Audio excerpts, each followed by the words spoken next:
नमस्कार साथियों यूं तो मैंने बिजनेस के ऊपर अनेकों वीडियोस अपलोड कर दी हैं, मगर उनमें से अगर आपको याद हो तो मैंने एक वीडियो में बताया था कि अगर आपको कोई बिजनेस स्टार्ट करना है, अगर आपको नया बिजनेस खड़ा करना है तो क्या क्या बेसिक फैक्टर्स होते हैं जिन पर आपको विशेष ध्यान देना होता है।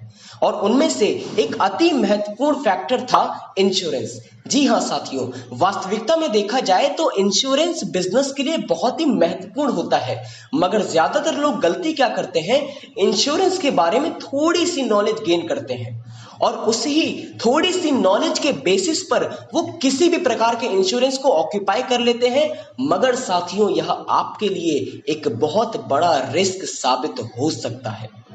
इसीलिए आज मैं अक्षय श्रीवास्तव वापस आ चुका हूं एक बहुत ही महत्वपूर्ण वीडियो के साथ, एक बहुत ही महत्वपूर्ण कंटेंट, एक बहुत ही महत्वपूर्ण टॉपिक के साथ जिसका नाम है इंश्योरेंस। इसीलिए साथियों, अभी इस वीडियो को लाइक कर दीजिए और बने रहिएगा मेरे साथ अंत तक। नमस्कार साथियों, आज एक बार फिर मैं अक्षय श्रीवास्तव प्रेम पूर्वक आप सभी का अपने चैनल पर आज हार्दिक स्वागत करता हूं।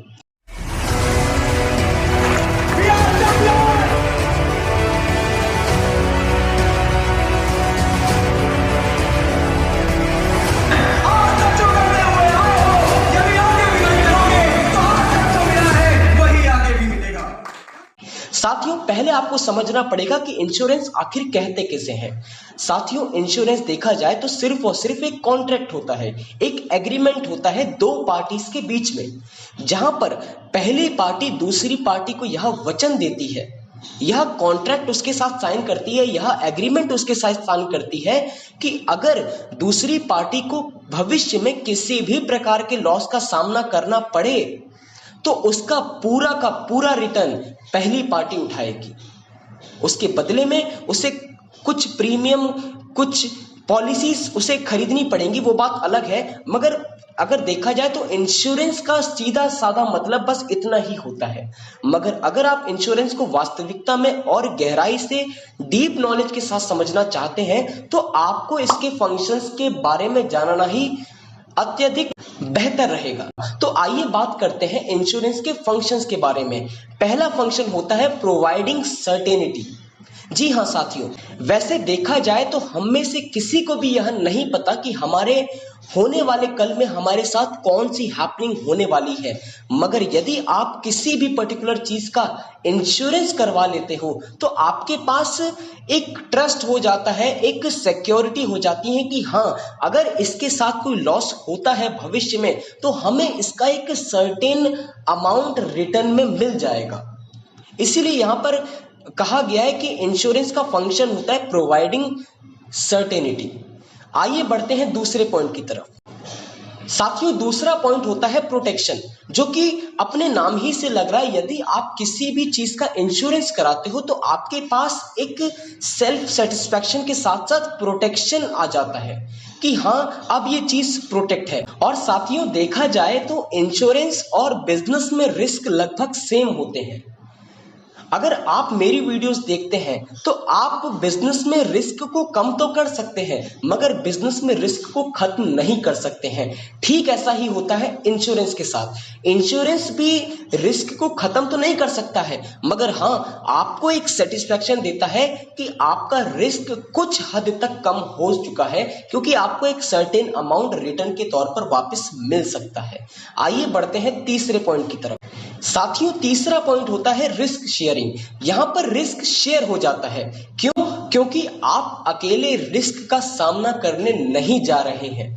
आपने जिस इंश्योरेंस कंपनी के साथ टाई अप किया है वह भी इस रिस्क की भागीदार है, उसके साथ भी आपका उतना ही रिस्क शेयर हो रहा है, क्योंकि आपका लॉस उसके लिए भी एक रिस्क है। इसीलिए साथियों, यहां कहा गया है कि रिस्क शेयर हो सकता है।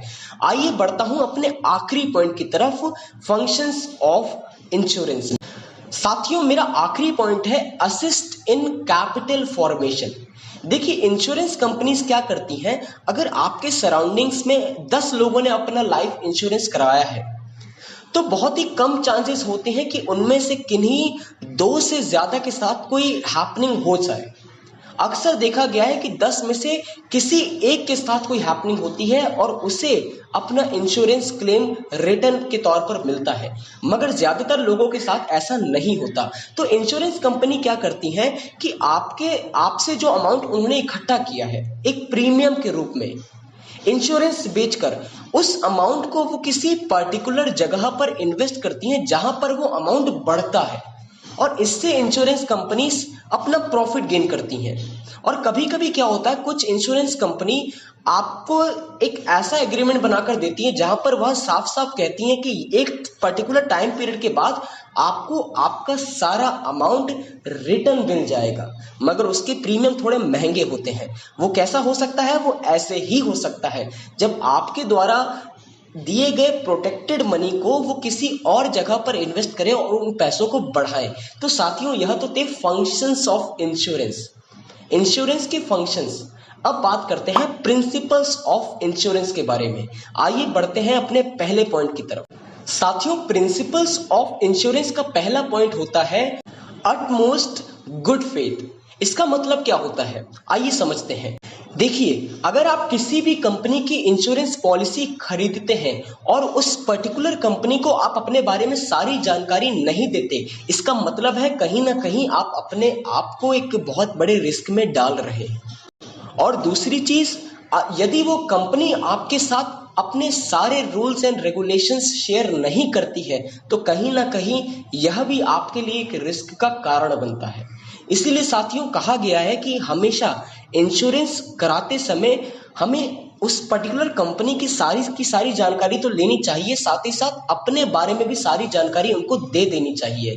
तभी आपके बीच में एक अटूट विश्वास बनता है, तभी शायद ये जो इंश्योरेंस क्लेम है वो आपके लिए पॉसिबल हो सके, वरना बहुत मुश्किलों का सामना करना पड़ सकता है। आइए बढ़ते हैं अपने दूसरे पॉइंट की तरफ। साथियों, दूसरा पॉइंट होता है इंश्योरेबल इंटरेस्ट। देखिए, इंश्योरेंस आदमी किन चीजों का कराता है? जिसमें उसका इंटरेस्ट होता है ना। अगर आप अपना इंश्योरेंस कराते हो, अपनी लाइफ का इंश्योरेंस कराते हो, इसका मतलब है आपको अपनी लाइफ में इंटरेस्ट है। आप अपनी कार का इंश्योरेंस कराते हो, इसका मतलब है आपको अपनी कार में इंटरेस्ट है। आप बाइक इंश्योरेंस कराते हो, इसका मतलब है आपको अपनी बाइक में इंटरेस्ट है। मगर क्या आप अपने कपड़ों का इंश्योरेंस कराते हो? नहीं, क्योंकि शायद आपको अपने कपड़ों में उतना इंटरेस्ट नहीं है जितना आपको अपने में है। इस पॉइंट का सिंपल सा मतलब इतना है कि इंश्योरेंस हमेशा उन चीजों का कराना चाहिए जिसमें आपका इंटरेस्ट हो। ज्यादा कुछ नहीं था, बढ़ता हूं अपने अगले पॉइंट की तरफ। साथियों, मेरा थर्ड पॉइंट यहां पर यह है इंडेमनिटी। इंडेमनिटी का मतलब क्या होता है? अगर आप अपने किसी भी एसेट का इंश्योरेंस करवाते हो 2 लाख रुपयों का, और अगर आपके एसेट को नुकसान होता है, हानि होती है सिर्फ 1,50,000 की, तो आप इंश्योरेंस तो क्लेम कर सकते हो, मगर सिर्फ और सिर्फ 1,50,000 रुपयों का, ना कि पूरे के पूरे 2 लाख का। साथियों, इंश्योरेंस प्रॉफिट अर्न करने के लिए नहीं होता है, यह आपको एक प्रोटेक्शन देने के लिए होता है। बस इस पॉइंट में इतना था, बढ़ता हूं अपने अगले पॉइंट की तरफ। साथियों, मेरा चौथा पॉइंट इससे पहले पॉइंट से थोड़ा सा रिलेटेड है। मेरा चौथा पॉइंट है प्रॉक्सिमेट कॉस्ट। देखिए, प्रॉक्सिमेट कॉस्ट क्या होना चाहिए? इंश्योरेंस अगर आप किसी चीज का कराते हो और उसको खुदा ना खास्ता कोई हानि होती है तो उसके ऊपर एक प्रॉक्सिमेट कॉस्ट जरूर होना चाहिए। यदि देखिए, होता क्या है आजकल, अगर आप किसी गाड़ी का इंश्योरेंस कराते हो और एक पर्टिकुलर टाइम पीरियड में आपकी गाड़ी को कोई भी नुकसान नहीं हुआ, तो लोग क्या करते हैं, अपनी गाड़ी को खुद ब खुद नुकसान पहुंचाते हैं, उसको ले जाते हैं इंश्योरेंस क्लेम करवाने। मगर साथियों, यह गलत बात है, यह गलत है, और कई बार ऐसे फर्जीवाड़े पकड़े भी गए हैं। तो इस पॉइंट का मतलब क्या है कि इंश्योरेंस तो आप करवाते हो, मगर अगर वो इंश्योरेंस तभी क्लेम कर सकते हो जब उसके पीछे एक वैलिड रीजन होता है। फटाफट आपको एक एग्जांपल देता हूं। फॉर एन एग्जांपल, एक फैक्ट्री थी, एक केमिकल की फैक्ट्री थी। उसका जो मालिक थे, उनका जो प्रोप्राइटर था, वो डेली शाम को आकर उस फैक्ट्री में पूजा करता था और उस फैक्ट्री का एक अच्छा खासा इंश्योरेंस भी था। अब वो पूजा करता था तो कहीं ना कहीं एक छोटा सा दीपक जरूर जलाता था, दिया जलाता था शाम के वक्त। अब एक दिन क्या हुआ, उस छोटे से दिए ने उस पूरी फैक्ट्री को तबाह कर दिया। उस पूरी फैक्ट्री में आग लग गई और वो पूरी फैक्ट्री जलकर राख हो गई। मगर आपको लगता है कि क्या वो व्यक्ति, वो प्रोप्राइटर, वो फैक्ट्री का मालिक उसका इंश्योरेंस क्लेम कर सकता है? नहीं, क्योंकि यह जो गलती थी यह उसने खुद की थी। यह उसकी खुद की गलती की वजह से उस फैक्ट्री में आग लगी। इसका इंश्योरेंस क्लेम नहीं हो सकता है। इसलिए आपके पास एक वैलिड रीजन जरूर होना चाहिए इंश्योरेंस क्लेम करने का। बढ़ता हूं अपने अगले पॉइंट की तरफ। साथियों, मेरा 5वां पॉइंट है सुब्रोगेशन। सुब्रोगेशन का मतलब क्या होता है? देखिए, जब आप किसी भी चीज का इंश्योरेंस करवाते हो और खुदा ना खास्ता उस चीज को किसी भी प्रकार की हानि पहुंचती है और अगर उसका इंश्योरेंस क्लेम डन हो जाता है, तो जो कंपनी आपको रिटर्न देती है उसके बदले में जो पर्टिकुलर एसेट था वो उसे अपने साथ ले जाते हैं, वो आपको रिटर्न नहीं देते हैं। इसका सीधा साधा मतलब क्या हुआ कि आपके पर्टिकुलर एसेट की ओनरशिप उस पर्टिकुलर कंपनी के हाथों में ट्रांसफर हो जाती है। उसके बदले में वो आपको उसका रिटर्न अमाउंट के तौर पर दे देती है। फिर वह पर्टिकुलर एसेट जिसका आपने इंश्योरेंस कराया था वो आपका नहीं होता। इसको कहते हैं सुब्रोगेशन। आइए बढ़ते हैं अपने अगले पॉइंट की तरफ।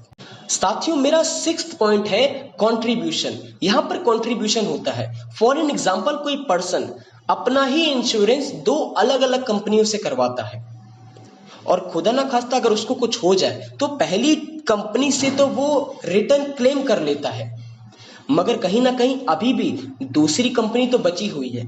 तो होता क्या है कि ये जो दोनों कंपनीज हैं ये अपने आपस में ही कोलैबोरेट कर लेती हैं और कहीं ना कहीं ये जो कंपनी जिसने इस पर्टिकुलर व्यक्ति को रिटर्न दिया, एक अमाउंट दिया, यह इस कंपनी से भी रिटर्न ले सकती है। ये लोग अपने आपस में ही कंट्रीब्यूशन कर लेते हैं, इसको कहते हैं कंट्रीब्यूशन।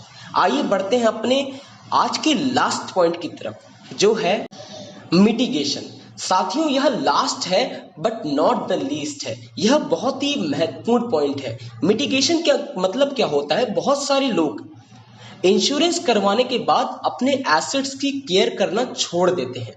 फॉर एन एग्जाम्पल, आप अपने शॉप का जब तक इंश्योरेंस नहीं था आपकी शॉप का, तब तक तो आप अपने शॉप का बहुत ध्यान रखते थे, बहुत केयर करते थे उसकी। हमेशा जब भी आते थे तो आप चेक कर कर आते थे कि लाइट्स फैन ऑफ है या नहीं, कहीं कुछ ऐसी तो चीज मैंने नहीं रख दी जिससे वहां पर आग लग सकती है या कोई भी हैपनिंग हो सकती है।